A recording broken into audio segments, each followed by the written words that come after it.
Alright, before we actually start on electricity, we have to know what are some of the circuit symbols that you're going to use when you draw your circuit diagram. So without further ado, okay, let me introduce you to the switch.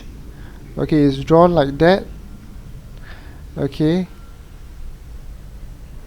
this is known as the switch. The switch is used to close the circuit, can even be used to open the circuit.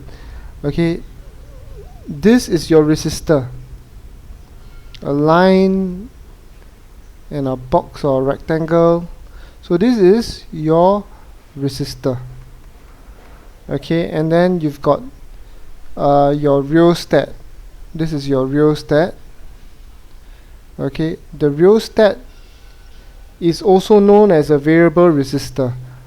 So rheostat, where you can vary the resistance of the circuit. You use this to actually vary the resistance of the circuit. So you have a box and an arrow.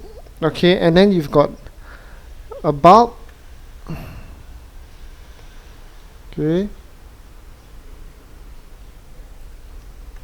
Okay, this is a bulb. Okay, and then you've got a cell. This is a cell. Okay, some people know it as battery. Okay, now this is your ammeter. The ammeter is very important.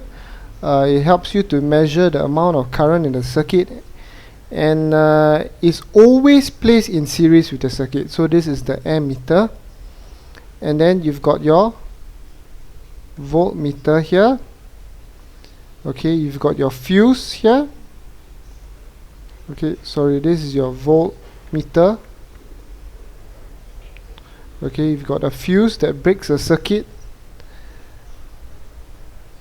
breaks the flow of electricity, and then you've got your AC power supply.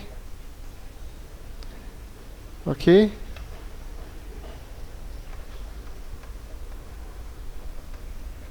so these are some of the symbols that we always use in circuit diagrams, so do bear in mind. It's very important, so take note of it, memorize it, learn how to draw it.